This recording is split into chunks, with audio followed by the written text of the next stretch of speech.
گھریلو کاموں میں سخت مشقت اٹھاتی تھیں۔ ایک دن میں نے ان سے کہا کہ آپ اپنے والد گرامی کے پاس تشریف لے کے جائیں اور ان سے ایک کنیز کی درخواست کریں، اور جب انہوں نے رسول اللہ سے اس کنیز کے حوالے سے ذکر کیا تو رسول اللہ نے کہا کہ کیا ایسا ہے کہ میں تمہیں ایک عمل بتاؤں؟ اور انہوں نے تسبیح فاطمۃ الزہرا کہ جو کہ 33 مرتبہ سبحان اللہ، 33 مرتبہ الحمدللہ اور 34 مرتبہ اللہ اکبر ہے، یہ والی تسبیح دی۔ بی بی نے اپنا سر بلند کیا اور کہا کہ میں کنیز اور خادم کے بجائے اس مانوی ارمغان ملنے پر اللہ اور اس کے رسول سے راضی ہوں۔ جیسے کہ آپ نے پچھلی روایات میں سنا کہ بی بی فاطمۃ الزہرا اپنے تمام فضائل کے باوجود امور خانہ داری اور بچوں کی دیکھ بھال خود کرتی تھیں، اپنے گھریلو مختلف امور اور ازدواجی زندگی کو نہایت ہی مہارت کے ساتھ انجام دے رہی تھیں۔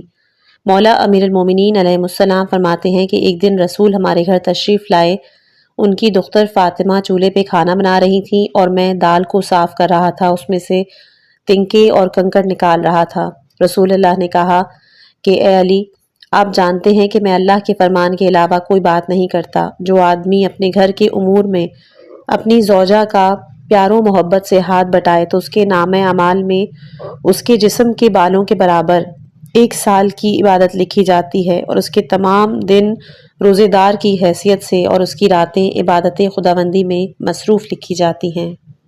اگر ہم جناب فاطمۃ الزہرا سلام اللہ علیہا کے علم اور دانش کی بات کریں تو آپ نے حکمت و دانش اور علوم ربانی اس چشمہ شیریں سے نوش فرمائے کہ جسے رسول اللہ صلی اللہ علیہ وآلہ وسلم کہتے ہیں کہ جو منبع وحی ہے۔ آپ نے اپنے وسیع و عریض اور بیدار قلب کو مختلف اقسام کی حکمتوں سے لبریز کیا۔ اس معاملے میں آپ کے ملکوتی عقل، بلند و بالا مفاہیم اور معارف آسمانی کے حصول میں بے پناہ معاونت کی۔ آپ نے اپنے والد گرامی سے زیادہ علوم حاصل کرتی تھیں اور انہیں اپنے قلب مبارک میں جگہ دیتی تھیں۔ اگر سیدۃ النساء العالمین کی زندگی لمبی ہوتی اور ایک طولانی عرصہ اس دنیا میں زندگی بسر کرتی، آپ کے پاس فرصت ہوتی، ماحول میسر ہوتا، تو پھر آپ اس دنیا کو علم و عرفان، دانش و حکمت سے لبریز کر دیتی۔ یہ صرف دعویٰ ہی نہیں بلکہ حقیقت ہے کہ جو لاریب ہے۔ ساری زندگی میں دختر پیغمبر کو اپنے علم و دانش کے اظہار کے صرف 2 مواقع میسر آئے۔ ایک دفعہ کہ جب آپ نے مسجد نبوی میں تاریخ ساز خطبہ دیا کہ جو ہر زمانے، ہر نسل کے لیے تاریخی یادگار ہے، اور آپ کو دوسرا وہ موقع ملا کہ جب آپ صاحب فراش تھیں، مدینے کی خواتین آپ کے پاس عیادت کے لیے آئیں، آپ نے ان لمحات سے فائدہ اٹھایا اور اس دوران انہیں علم و دانش کے کچھ ابواب سکھائے تھے۔ تفسیر امام حسن عسکری علیہ السلام میں نقل ہے کہ ایک دفعہ صدیقہ طاہرہ فاطمۃ الزہرا سلام اللہ علیہا کی بارگاہ میں ایک عورت حاضر ہوئی۔ اس نے عرض کہا کہ میری والدہ اس وقت کمزور اور ضعیفہ ہیں، انہیں نماز کے دوران فلاں امر میں اشتباہ ہوا، انہوں نے مجھے آپ کی بارگاہ میں بھیجا ہے، مسئلہ دریافت کروں۔ صدیقہ طاہرہ نے اس عورت کو مسئلہ بتایا اور وہ چلی گئی۔ پھر دوسری مرتبہ آپ کے پاس وہی مسئلہ لے کر آئی، آپ نے پھر اس کو جواب دیا، وہ چلی گئی، حتیٰ کہ وہ اس طرح 10 مرتبہ آپ کے پاس آئی اور آپ نے ہر بار بغیر کسی تھکاوٹ اور الجھن کے اسے جواب دیا۔ آخر کار وہ عورت اپنی اس آمد و رفت اور ایجاد زحمت سے شرمندہ ہوئی اور اس نے آپ کی خدمت میں کہا، اے رسول اللہ کی دختر، میں آپ کے لیے زحمت اور مشقت کا باعث بنی ہوں، مجھے معاف کیجیے گا۔ تو آپ نے فرمایا، اے میری دوست، تو دیکھ، ایک شخص کو مزدوری کے لیے کہا گیا کہ وہ فلاں بھاری چیز چھت پر لے جائے اور اس کی اجرت 1,00,000 دینار مقرر کی گئی، کیا یہ کام اس آدمی پر سنگین اور بھاری ہوگا؟ اس عورت نے کہا نہیں۔ تو پھر بی بی نے جواب میں کہا کہ ہر مسئلے میں میری جو اجرت مقرر ہے وہ تحت الثری سے لے کے عرش اولیٰ تک موتیوں سے لبریز فضا ہے۔ اب تیرا کیا خیال ہے؟ کیا تیرا بار بار مجھ سے سوال کرنا مجھ پہ بھاری ہوگا؟ آپ نے اسے کہا کہ میں نے اپنے بابا رسول اللہ سے سنا ہے کہ آپ نے فرمایا کہ ہمارے مکتب کے علماء دانشور اس حال میں میدان محشر میں وارد ہوں گے تو ان کے علم و دانش اور اس راہ میں جد و جہد کے مطابق انہیں خلعتائے کرامت پہنائی جائے گی۔ ان میں سے کچھ ایسے بھی ہوں گے کہ جنہوں نے اس دنیا میں علم کے حصول میں اور علم و دانش کی تبلیغ میں بہت زیادہ زحمات اٹھائی ہوں گی، تو انہیں ہزار نور کے حلے پہنائے جائیں گے۔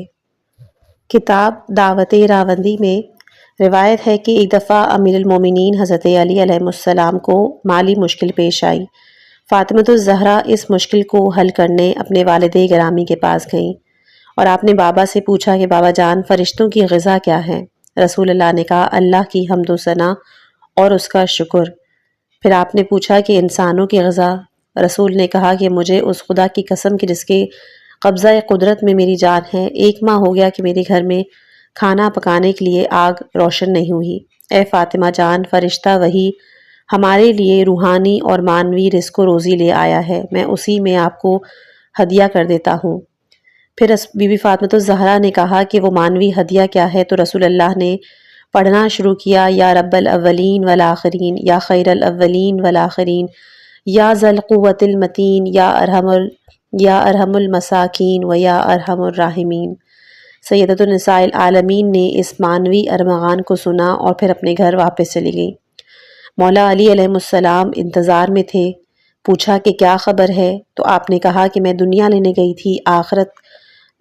تھی، آخرت کا معنوی اور اخلاقی توشہ لے کے واپس آئی ہوں۔ مولا علی علیہ السلام نے فرمایا کہ خوشیاں آپ کا استقبال کریں، خوشیاں آپ کا استقبال کریں، آپ جو کچھ لے کر آئی ہیں وہ بہت ہی بہتر ہے۔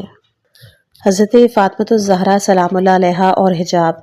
بی بی نے اپنی مختصر زندگی میں جس قدر اسلامی تعلیمات کی ترویج اور تبلیغ فرمائی، ان تعلیمات میں سے آپ نے سب سے زیادہ اہتمام عورت کی شرافت اور اس کی حیثیت و کرامت کی حفاظت پہ زور دیا۔ آپ نے اپنی تبلیغ و ابلاغ، درس و دروس میں اس امر پہ زور دیا کہ عورت کے لیے حجاب لازمی ہے۔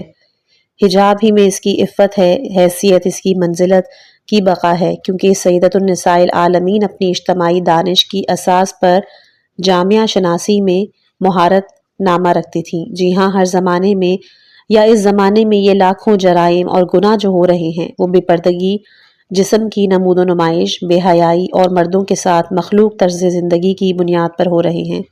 ہمارے زمانے میں اسے روشن فکری اور آزادی نسواں اور ماڈریٹ کا نام دیا گیا ہے۔ بی بی فاطمۃ الزہرا سلام اللہ علیہا سے مولا علی علیہ السلام نے جب یہ پوچھا کہ عورتوں کے لیے سب سے بہترین چیز کیا ہے، تو آپ نے کہا تھا کہ ان کے لیے بہترین چیز یہ ہے کہ اجنبی مرد اسے نہ دیکھیں اور وہ انہیں نہ دیکھیں۔ دعا مومن کا ہتھیار ہے۔ حضرت فاطمۃ الزہرا سلام اللہ علیہا اور باقی اولیاء کرام جو ہیں، ان کی اپنی مخصوص دعا اور مناجات ہوتی ہیں، وہ ان دعاؤں سے مانوس ہوتے ہیں۔ جناب فاطمۃ الزہرا کی کثیر دعائیں روایات میں ہیں، وہ بارگاہ ربوبیت میں انہی دعاؤں کے ساتھ خدا سے ربط کرتی تھیں۔ جناب فاطمۃ الزہرا سلام اللہ علیہا سے اس کتاب میں چند دعاؤں کا ذکر ہے، جیسے کہ مصائب اور آلام کے خاتمے کی دعا، حاجات کی قبولیت کی دعا، بیماریوں سے نجات کی دعا، دعا برائے برطرف شدن رنج و تب، خانہ خدا میں ورود کی دعا، دعا برائے رنج و دفع خطرہ رنج و بلا اور علاج دندان کی دعا، تنگ دستی سے نجات کی دعا، روح کی تسکین کے لیے دعا، طلب سعادت کے لیے دعا۔ ان تمام دعاؤں کو اگر آپ حاصل کرنا چاہتے ہیں تو آپ سے گزارش ہے کہ آپ پرسنل طور پر اس کتاب کو جا کر ملاحظہ کیجیے۔ رسول اللہ صلی اللہ علیہ وآلہ وسلم نے اپنی دختر کو مستقبل کے حالات بھی بتائے تھے۔ یہ ایک فطری عمل تھا کہ جہاں بی بی اپنے والد کے بہت زیادہ قریب تھی اور ان کے عرفہ و اعلیٰ مقام و منزلت رکھتی تھی، وہاں رسول نے انہیں مستقبل میں پیش آنے والے عام اور خاص مسائل اور مشکلات سے بھی آپ کو آگاہ کیا تھا۔ آپ کا کیا خیال ہے کہ کیا آپ ان حوادثوں سے بے خبر تھی کہ جو آپ کو اہل بیت اور آپ کی دختر فرزانہ کو پیش آنے والے تھے؟ ایسا ہو ہی نہیں سکتا، کیونکہ رسول اللہ وہ ہستی ہیں کہ جنہوں نے عام لوگوں کو بھی بہت سے حالات کے بارے میں پہلے سے پیشن گوئی کی تھی، جیسے کہ رسول اللہ نے اپنے اہل بیت کو ان کی رحلت کے فوراً بعد درپیش مصائب سے بھی آگاہ کیا تھا۔ نبی نے اپنی ازدواج اور اپنے اصحاب کو کئی مرتبہ بتایا تھا کہ ان کی رحلت کے بعد ایک عرصے کے بعد ان کے فرزند عزیز امام حضرت عبداللہ ابن عباس سے روایت ہے کہ جب رسول اللہ صلی اللہ علیہ وآلہ وسلم کا آخری وقت آیا تو آپ نے اس قدر گریہ کیا کہ آپ کی محاسن شریف اشک آلود ہو گئے۔ آپ سے پوچھا گیا کہ آپ کیوں غمزدہ ہیں؟ تو آپ نے فرمایا کہ میں اپنے اہل بیت کے لیے گریہ کر رہا ہوں، میرے بعد میری امت کے لوگوں نے ان کے ساتھ کیا سلوک کرنا ہے، گویا کہ میں اپنی شہزادی فاطمہ کو دیکھ رہا ہوں کہ میرے بعد ان پر مظالم ڈھائے جا رہے ہیں۔ وہ مجھے بابا بابا کہہ کے بلند آواز کے ساتھ پکار رہی ہیں، لیکن میری امت میں سے کوئی بھی ان کی مدد کرنے والا نہیں۔ جب رسول اللہ کی یہ بات فاطمہ الزہرا نے سنی تو آپ رونے لگیں۔ رسول نے کہا، فاطمہ جان، میرے سامنے مت روئیں۔ بی بی نے کہا، یا رسول اللہ، میں آپ کے بعد اپنے اوپر آنے والے مصائب کے لیے نہیں رو رہی، مجھے آپ کا فراق رلا رہا ہے۔ تب رسول نے کہا کہ آپ کے لیے خوشخبری ہے کہ میرے اہل بیت میں سے سب سے پہلے مجھ سے ملحق ہونے والی شخصیت آپ ہی ہیں۔ بی بی فاطمہ الزہرا پھوٹ پھوٹ کے رونے لگیں، اپنا چہرہ مبارک رسول اللہ کے چہرہ مبارک پر رکھا، ان کے چہرہ نبوت پر بوسوں کی بارش کر دی۔ اس طرح امام علی اور حسنین شریفین نے بھی آپ کے جسم اطہر پر خود کو ڈالا، بوسے دینے شروع کیے۔ رسول اللہ نے اپنے مبارک سر ان کی طرف بلند کیا۔ جناب فاطمہ الزہرا سلام اللہ کا مبارک ہاتھ آپ کی دست نبوت میں تھا۔ آپ نے وہ ہاتھ پکڑ کر مولا علی علیہ السلام کے دست امامت پہ رکھا اور فرمایا، اے ابو الحسن، یہ اللہ اور ان کے رسول کی امانت ہے، یہ آپ کے سپرد کر رہا ہوں۔ علی جان، اللہ اور اس کے رسول کی خوب محافظت کرنا۔ میں اچھی طرح سے جانتا ہوں کہ آپ ان کے حقوق اور حرمت کی اچھی طرح سے حفاظت کریں گے۔ حضرت امام موسیٰ کاظم علیہ السلام سے روایت ہے کہ خداوند متعال نے حضرت جبرائیل علیہ السلام کو وصیت نامہ دے کر ان شخصیات کی طرف بھیجا۔ رسول اللہ نے حکم دیا کہ سوائے علی اور فاطمہ کے باقی سب حجرے سے باہر چلے جائیں۔ جب تمام لوگ باہر چلے گئے تو جبرائیل نے کہا کہ خداوند عالم آپ پر درود بھیج رہا ہے، اور اس نے کہا کہ یہ وہ وصیت نامہ ہے، میں آپ سے عہد لیتا ہوں اور اس پر ہر صورت میں عمل کرنا ہے۔ میں نے آپ کو اس پر گواہ بنایا ہے اور اس مورد پر فرشتوں کو آپ کے لیے گواہ بنایا ہے، میں بھی اس پر گواہ ہوں اور میری گواہی کافی ہے۔ اس وقت رسول صلی اللہ علیہ وآلہ وسلم نے حضرت جبرائیل کی طرف اشارہ فرمایا کہ امام علی علیہ السلام اللہ کے ان تمام احکامات پر عمل پیرا ہوں گے۔ امام علی، آپ نے پھر امام علی سے کہا کہ علی جان، کیا آپ اس عہد پر کامل شرائط کے ساتھ عمل کریں گے؟ تو امام نے عرض کی، جی ہاں یا رسول اللہ۔ ان لمحات میں حضرت فاطمہ الزہرا سلام اللہ علیہا کا حال مت پوچھیں۔ بطول اپنے سامنے اپنے مہربان بابا کو دیکھ رہی ہیں کہ وہ آستانہ رحلت پر ہیں۔ ان کے قلب و جگر پر جو بیت رہی ہے وہ ناقابل بیان ہے۔ وہ رو بھی رہی ہیں اور اپنے بابا سے باتیں بھی کر رہی تھیں۔ وہ عرض کر رہی تھیں، میں آپ پہ قربان جاؤں، میرا سر، میرا جسم و جان آپ پہ فدا ہو۔ اے بابا جان، میری نگاہیں آپ کے چہرے نبوت پر لگی ہوئی ہیں۔ آپ اس وقت آستانہ فراق و فرقت میں ہیں، میں آپ کے وصال اور رحلت کے لمحات کو دیکھ رہی ہوں۔ انہوں نے آپ کا طواف کرنا شروع کیا۔ بابا، کیا آپ مجھ سے کلام نہیں کریں گے؟ رسول نے کہا، جی ہاں اے میری بیٹی، میں آپ سے جدا ہو رہا ہوں، میرا آپ پر سلام ہو۔ بس پھر کیا تھا کہ صدائے گریہ و شیون بلند ہوئی جو آسمان تک جا پہنچی۔ وہ دن تاریخ انسانیت کا تلخ ترین دن تھا۔ اس دن اہل ایمان کے قلوب پر دردناک ترین ضربات لگیں۔ یہ اتنا عظیم صدمہ تھا کہ جس سے ہر دل درد سے ٹکڑے ٹکڑے ہو چکا تھا۔ جس طرح اس دن گریہ ہوا، تاریخ بشر اس کی مثال پیش نہیں کر سکتی۔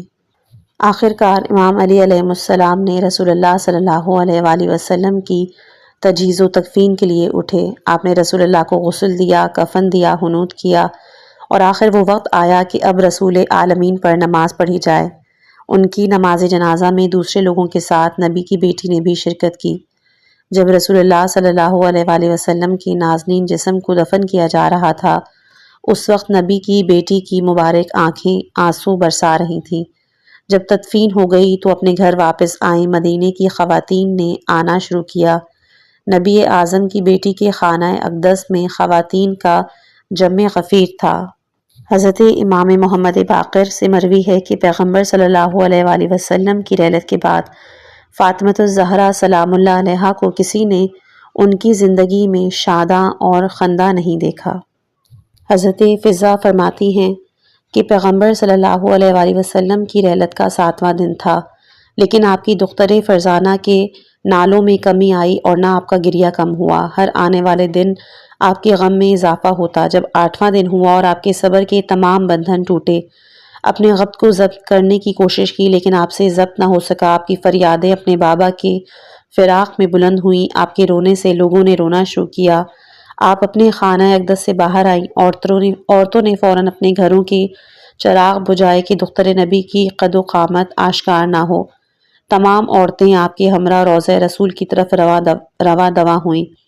آپ کی آنکھیں برس رہی تھیں۔ اپنے بابا کو آپ ان الفاظ سے یاد کر رہی تھی: آہ اے مہربان بابا، اے برگزیدہ خدا، اے محمد، اے ابو القاسم، آہ اے بیوہ و بے سہارا عورتوں کی بہار زندگی، اے یتیموں کے طلحہ و ماوا، آپ کے بعد کون ہے کہ جو محراب مسجد میں نماز پڑھے گا؟ کون ہے کہ جو آپ کی غمزدہ بیٹی کو تسلی دے گا؟ آپ اس وقت غم سے نڈھال تھیں۔ آپ کے لباس کا دامن آپ کے پاؤں میں الجھ کر رہ گیا، کیونکہ آپ کی آنکھیں آنسوؤں سے لبریز تھیں اور آپ کو کچھ دکھائی نہیں دے رہا تھا۔ آخرکار آپ اپنے بابا کی قبر پہ تشریف لائیں، اور جب آپ کی نگاہ ان کے حجرے پہ پڑی، آپ کی گلبستہ اذان پر پڑی، تو آپ غش میں آ کر زمین پر گر پڑی۔ مدینے کی عورتوں نے آپ کو گھیرا اور آپ کو جلدی سے پانی لائیں۔ انہوں نے زمینی حور کے چہرے پر پانی کے چھینٹے دیے۔ آپ اٹھ کے بیٹھیں اور کہا: جانے جانا، آپ کی رحلت سے میرے جسم کی طاقت اور توانائی چلی گئی ہے۔ میرا دشمن خوش ہوا، درد و غم نے مجھے جان سے مار ڈالا ہے۔ اور اس کے بعد بی بی نے بہت ہی طویل ایک مرثیہ بھی پڑھا۔ جس دن رسول اللہ صلی اللہ علیہ وآلہ وسلم نے رحلت کی، اس دن سے حضرت بلال نے اذان دینا چھوڑ دی تھی۔ ایک دن جناب فاطمۃ الزہرا سلام اللہ علیہا نے فرمایا کہ میں اپنے بابا کی اذان سننا چاہتی ہوں۔ مسجد نبوی میں اذان دی جائے تاکہ وہ اپنے بابا کی اذان سنیں۔ یہ خبر حضرت بلال تک پہنچی۔ انہوں نے نبی کی دختر کے احترام میں اذان دینا شروع کی، اور جیسی اذان دیتے دیتے آپ اشہد ان محمد رسول اللہ تک پہنچے تو حضرت فاطمۃ الزہرا اپنے بابا کے نام کو سن کے برداشت نہ کر سکی اور غش کھا کے زمین پہ گر پڑی۔ اسی طرح لوگوں نے فوراً حضرت بلال کو بتایا تو بلال نے اذان دینا بند کی۔ جب بی بی ہوش میں آئی تو آپ نے دوبارہ پیغام بھیجا کہ بلال اپنی اذان مکمل کریں، تو انہوں نے کہا کہ میں نے اذان آپ کی جان کے خوف سے چھوڑ دی ہے، آپ مجھے معاف کیجیے، میں اذان نہیں دے سکتا۔ اسی طرح حضرت امیر علیہ السلام فرماتے ہیں کہ میں نے رسول اللہ کو ان کے پیراہن میں غسل دیا تھا۔ جناب فاطمۃ الزہرا نے ان سے کہا کہ مجھے اپنے بابا کے اس پیراہن کے بارے میں بتائیں، وہ کہاں ہے؟ اور انہوں نے جب بھی اس پیراہن کو سونگھا تو غش کھا کے زمین پہ گر جاتی تھی، اس لیے مولا علی علیہ السلام نے اس پیراہن کو بھی اپنے پاس چھپا کے رکھ لیا۔ حضرت فاطمۃ الزہرا سلام اللہ علیہا اپنے بابا کو دن رات روتی تھیں۔ جب لوگوں نے روکا تو آپ میدان احد کی طرف چلی جاتی اور وہاں جی بھر کے گریا کرتی۔ جب آپ مریضہ ہوئیں اور آپ میں میدان احد کی طرف جانے کی طاقت نہ رہی تو پھر آپ بیت الحزن اور جنت البقیع کی طرف جاتی اور وہاں پر گریا فرماتی تھی۔ ابھی رحمت للعالمین حضرت رسول اکرم صلی اللہ علیہ وآلہ وسلم کی رحلت کو ایک ہفتہ بھی نہیں گزرا تھا کہ زمین کے اوپر آسمان کے نیچے ہر شخص آزاد تھا۔ ہر گروہ، جماعت، ہر خاندان و قبیلہ اس کو آزادی حاصل تھی، اور اگر آزادی سلب ہوئی تو صرف خاندان وحی کی، پابندیاں لگیں تو صرف نبی کے گھرانے پر، مصائب اور طوفان کی آندھیاں چلیں تو اہل بیت رسول پر۔ مدینے میں کچھ گروہ کہ جو حق اور عدالت کے طرفدار تھے، ان میں سے کچھ ظاہر باہر اور کچھ خفیہ صورت میں ایک مقام پر جگہ ہوئے۔ انہوں نے مولا علی علیہ السلام کی طرف بلایا، کیونکہ وہ جانتے تھے کہ امت کی رہنمائی کے لیے وہ تمام لوگوں میں برترین اور شائستہ ترین ہیں۔ وہ سبھی لوگ مولا علی علیہ السلام کے گھر کے دروازے پر جمع ہوئے اور ان کا نام لے کر انہیں پکارا کہ وہ اپنے گھر سے باہر آئیں تاکہ ان کی غصب شدہ میراث انہیں واپس دلوائے۔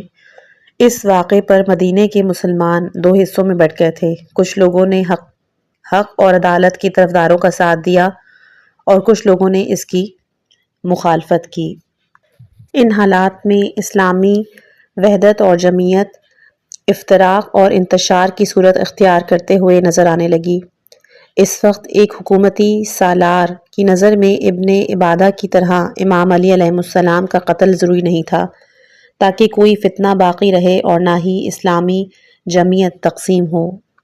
حضرت امام علی علیہ السلام کے خانہ اقدس کو محاصرے میں لے کر بلند آواز کی کہ خدا کی قسم میں اس گھر کو آگ سے جلا دوں گا، یا وہ لوگ کہ جو اس گھر میں ہیں وہ گھر سے باہر آئیں اور ان کے امیر کی بیعت کریں۔ یا اس نے غضبناک ہو کر آواز بلند کی کہ تم سبھی لوگ اس گھر سے باہر آ کر اس کے امیر کی بیعت کرو، ورنہ جو لوگ گھر کے اندر ہیں سبھی کو جلا دوں گا۔ اسے کسی نے کہا کہ نبی کی دختر اس گھر کے اندر ہے، تو اس نے جواب دیا تو پھر کیا ہے، ہمیں کسی کی بھی پرواہ نہیں ہے۔ یہ روایت تاریخ طبری جلد نمبر 3 صفحہ 98، الامامت والسیاست جلد نمبر 1 صفحہ نمبر 13، شرح ابن ابی الحدید جلد نمبر 1 صفحہ نمبر 132 پہ نقل ہے۔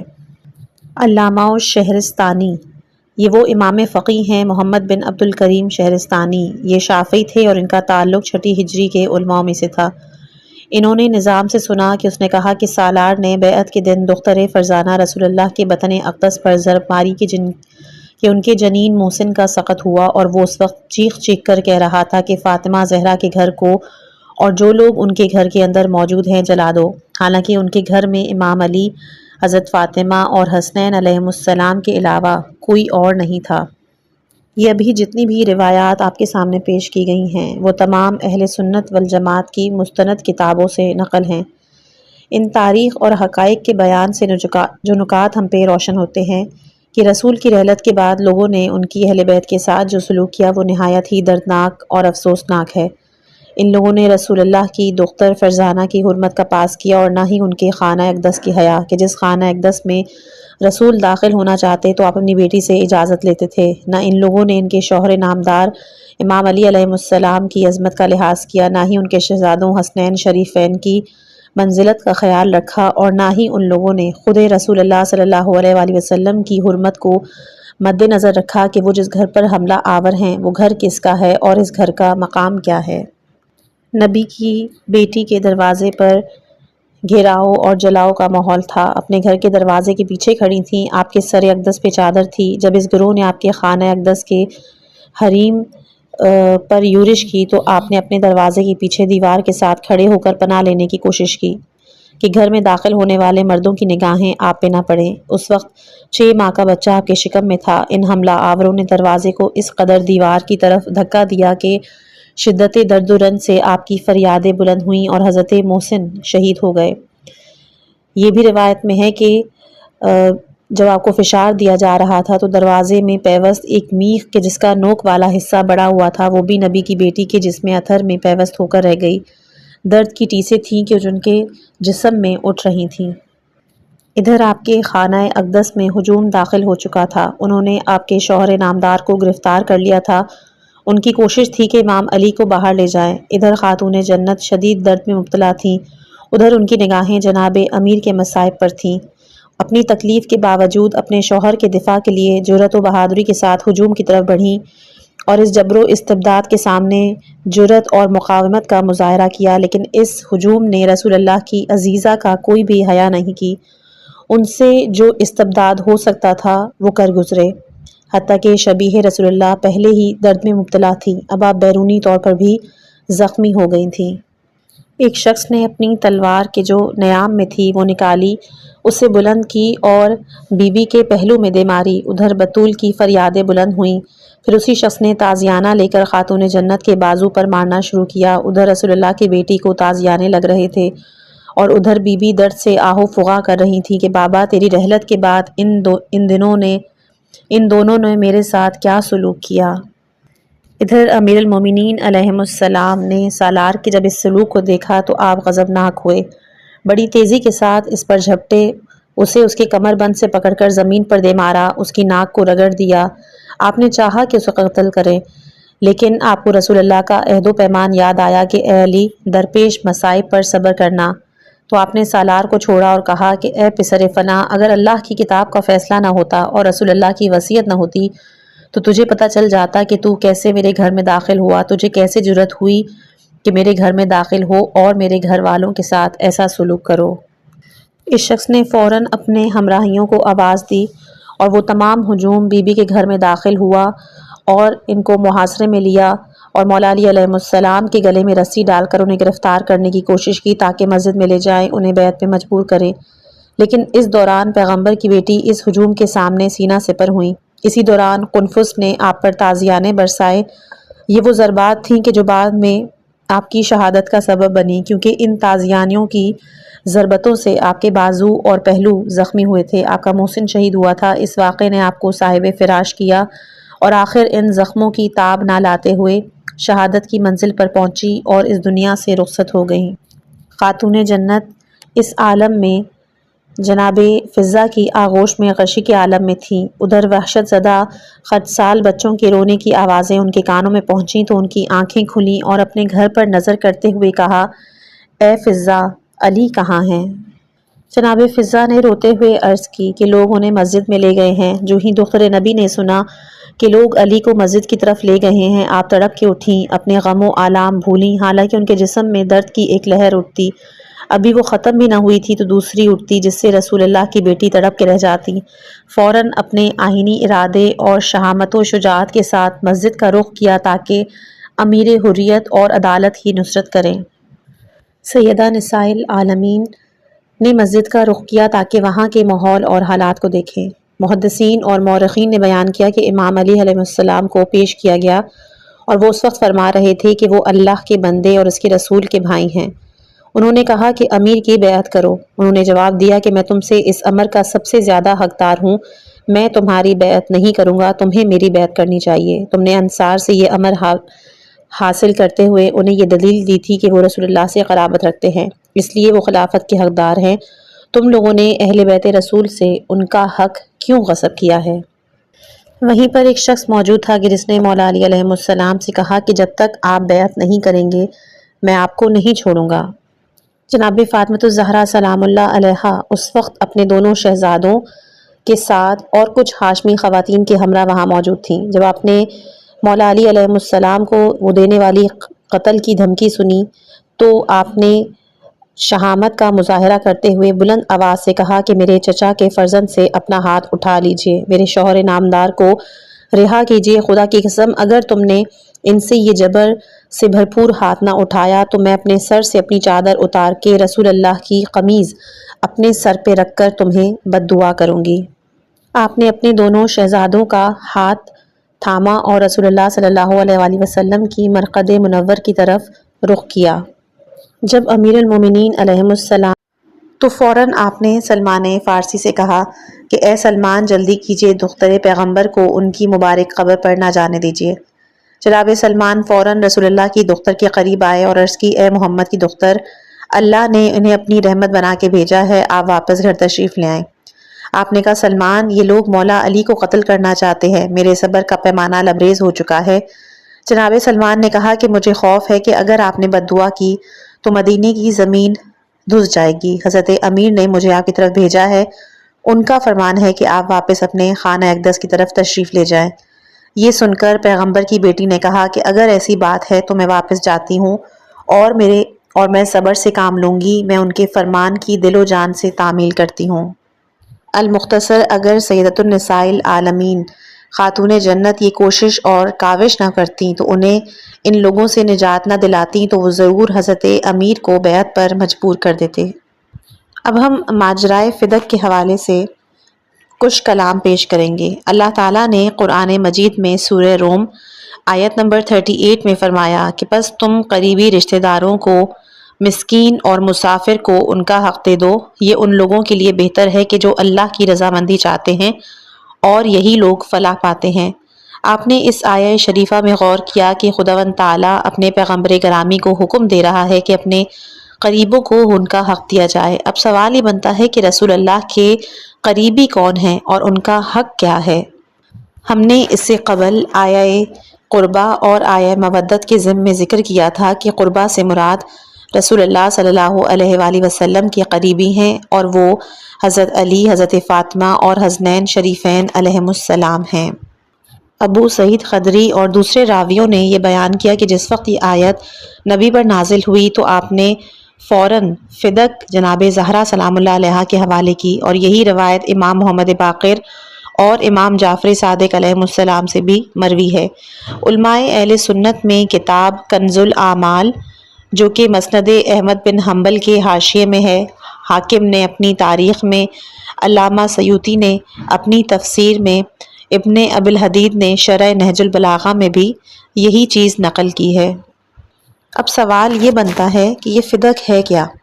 اس آیہ مبارکہ میں غور و خوض کے بعد یہ پتہ چلتا ہے کہ فدق کیا ہے، کہاں پر ہے۔ فدق کی بحث میں یہ چند نکات حاضر ہیں، جیسے کہ فدق کیا ہے؟ فدق رسول اللہ کا مال خاص تھا یا تمام مسلمانوں کی ملکیت؟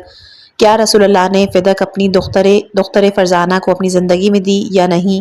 کیا رسول نے اپنی بیٹی کو فدق کا وارث بنایا تھا یا نہیں؟ کیا حضرت فاطمۃ الزہرا نے اپنے والد رسول کی زندگی میں فدق اپنے قبضے اور تصرف میں لے لی تھی یا نہیں؟ ان سوالات کے جواب درج ذیل ہیں۔ فدق کا قصہ یہ ہے کہ جب حضور صلی اللہ علیہ وآلہ وسلم خیبر کے علاقے پر وارد ہوئے تو ابتدا میں آپ کو یہودیوں کے 3 قلعوں کے علاوہ باقی تمام قلعوں پر فتح حاصل ہوئی۔ آپ نے ان کا محاصرہ تنگ کر دیا تھا۔ انہوں نے آپ کی طرف اپنا ایک آدمی بھیجا، اس علاقے سے کوچ کر کے نکل جاتے ہیں لیکن انہیں اس ترک وطن کے عوض جان کی امان دے دی جائے۔ رسول نے ان کی درخواست قبول کی، لیکن پھر انہوں نے آپ کی طرف دوسرا پیغام بھیجا کہ ہم لوگ آپ کی خدمت میں اپنے تمام باغات اور اموال کا نصف حصہ پیش کرتے ہیں، آپ ہمارے ساتھ صلح کریں۔ پیغمبر نے انسان دوستی کی اساس پر ان لوگوں سے صلح کی۔ اس بیان کے مطابق فدق وہ زمین اور علاقہ ہے کہ جو رسول اللہ کو بغیر کسی جنگ کے حاصل ہوا تھا، اور قرآن مجید کی روح سے یہ ان کی ذاتی ملکیت تھی۔ اسی طرح محدثین کی جو پہلے بھی روایت بیان ہوئی ہے اس میں یہ بات واضح ہوئی کہ جب رسول اللہ پر یہ آیت نازل ہوئی تو رسول اللہ صلی اللہ علیہ وآلہ وسلم نے اپنی دختر فاطمہ زہرا کو اپنے ہاں بلایا اور ان کو فدق ہبہ کر دیا تھا۔ رسول اللہ نے جب اللہ کے اس فرمان کی تعمیل کی، وہ فدق اپنی بیٹی سیدۃ النساء العالمین کو ہبہ کی، اور فدق رسول اللہ کی حیات مبارکہ میں ہی حضرت فاطمۃ الزہرا کے تصرف اور ملکیت میں تھی۔ علامہ مجلسی نے اپنی کتاب الغرائج میں لکھا ہے کہ رسول اللہ صلی اللہ علیہ وآلہ وسلم نے چمڑے کا ایک ٹکڑا منگوایا اور مولا علی سے فرمایا کہ اس پہ یہ تحریر لکھ دیں کہ فدق کے جو الہی ہدیہ ہے وہ حضرت فاطمۃ الزہرا سلام اللہ علیہا کی ملکیت ہے۔ 3 دلائل اور فدق کی ملکیت۔ سب سے پہلے تو ہم نے جیسے کہ بیان کیا کہ فدق حضرت فاطمۃ الزہرا سلام اللہ علیہا کے تصرف اور ملکیت میں تھی۔ دوسرا یہ حقیقت تھی کہ فدق خود رسول اللہ صلی اللہ علیہ وآلہ وسلم کی دختر بطول کی ملکیت تھی اور رسول اللہ نے فدق اپنی بیٹی کو عطیہ کیا تھا۔ اسی طرح حضرت فاطمۃ الزہرا اپنے والد گرامی کی وارث تھیں، اس لحاظ سے ارث آپ نے اپنی والد کی طرف سے پایا تھا۔ تبھی رسول اللہ صلی اللہ علیہ وآلہ وسلم کی دختر نے حکومت سے سب سے پہلا اپنا حق مانگا تھا، اور حکومت نے آپ کو جواب دیا تھا کہ آپ کیا خیال کرتی ہیں کہ ایک مرد اور ایک عورت کی گواہی سے آپ کا حق فدق ثابت ہوگا اور ہم آپ کو حق واپس کریں گے۔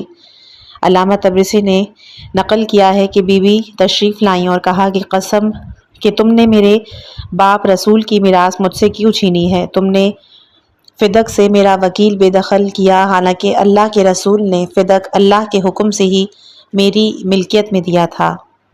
ایک بہت طویل گفتگو کہ جو اس کتاب میں لکھی ہے، اس کے بعد جب گواہ مانگے گئے تو فاطمۃ الزہرا نے بطور گواہ امام علی، حسنین شریفین، ام ایمن اور اسماء بنت امیس کو پیش کیا۔ ان دنوں اسماء بنت امیس حضرت ابو بکر کے عقد میں تھی۔ ان تمام شخصیات نے حضرت فاطمۃ الزہرا سلام اللہ علیہا کے حق میں گواہی دی تھی۔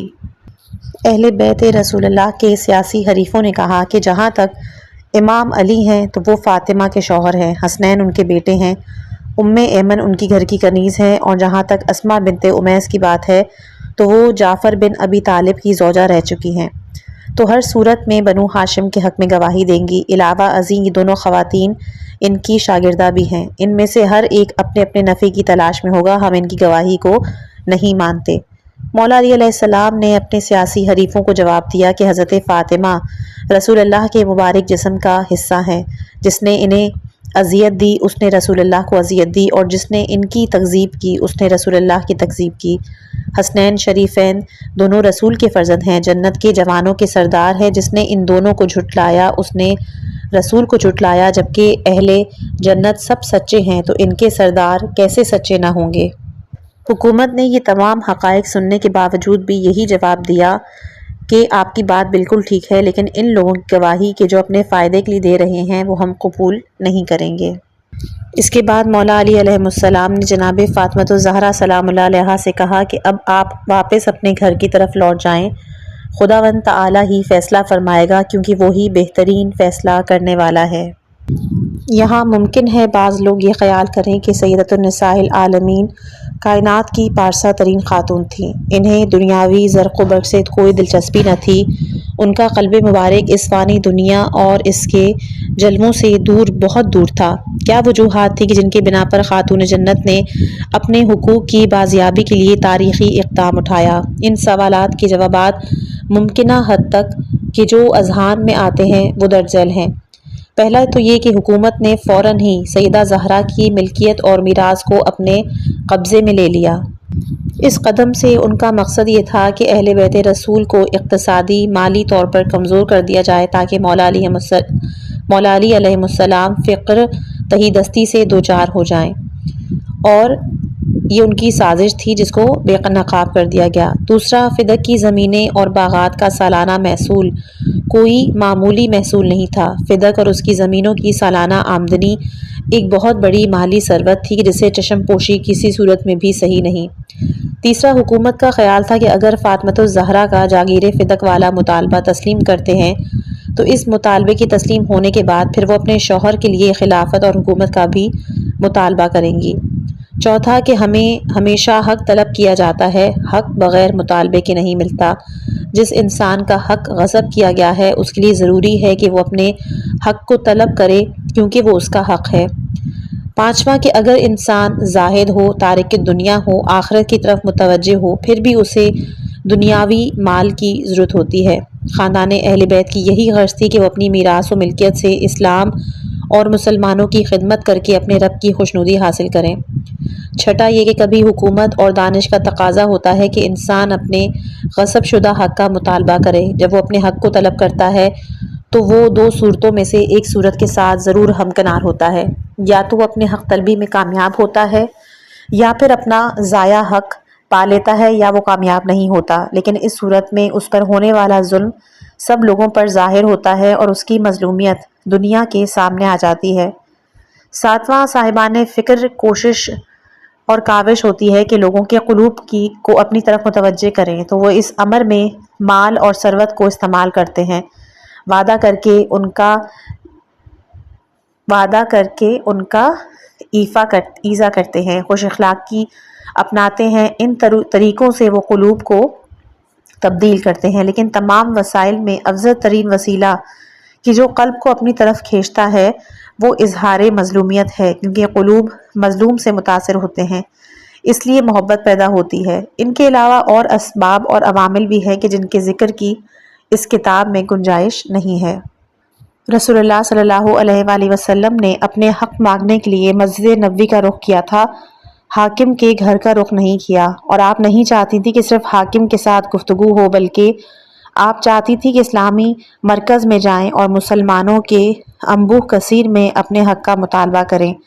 جب آپ نے مسجد نبوی کا رخ کیا تو وہ ایسا وقت تھا کہ جب مسجد لوگوں سے کھچا کھچ بھری ہوئی تھی، مہاجرین اور انصار سبھی موجود تھے، حتیٰ کہ آپ کے ساتھ خواتین کی ایک جماعت بھی آپ کے ہمراہ مسجد گئی تھی۔ دختر پیغمبر کا خطاب ہر لحاظ سے دقیق اور عمیق تھا، ہر قسم کے اضطراب سے پاک تھا، اس میں نہ کہیں مغالطہ تھا، نہ ہی بزلہ گوئی تھی، اور نہ آپ نے اپنے خطاب میں لان تان سے کام لیا۔ آپ نے اپنی عزت و عظمت اور مقام و منزلت اور اپنی اعلیٰ شخصیت کو سامنے رکھ کر خطاب کیا تھا۔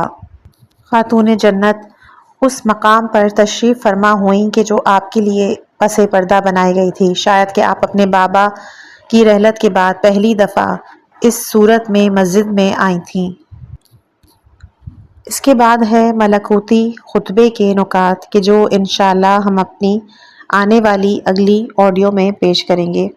یہاں میں دوبارہ آپ لوگوں کو بتانا چاہوں گی کہ میں نے اس کتاب کو پورا منوعاً ایک ایک لفظ نہیں پڑھا، ہم نے اس دفعہ اس کتاب کا خلاصہ کیا ہے کیونکہ یہ کتاب بہت طولانی ہے، جس کے لیے میں آپ تمام سننے والوں کو کہ جن کو اس علم کی اس طرح کی کتاب کی طلب ہے، ان سے گزارش کروں گی کہ آپ خود الحمدللہ کہ ہماری یہ نشست یہاں پر تمام ہوتی ہے۔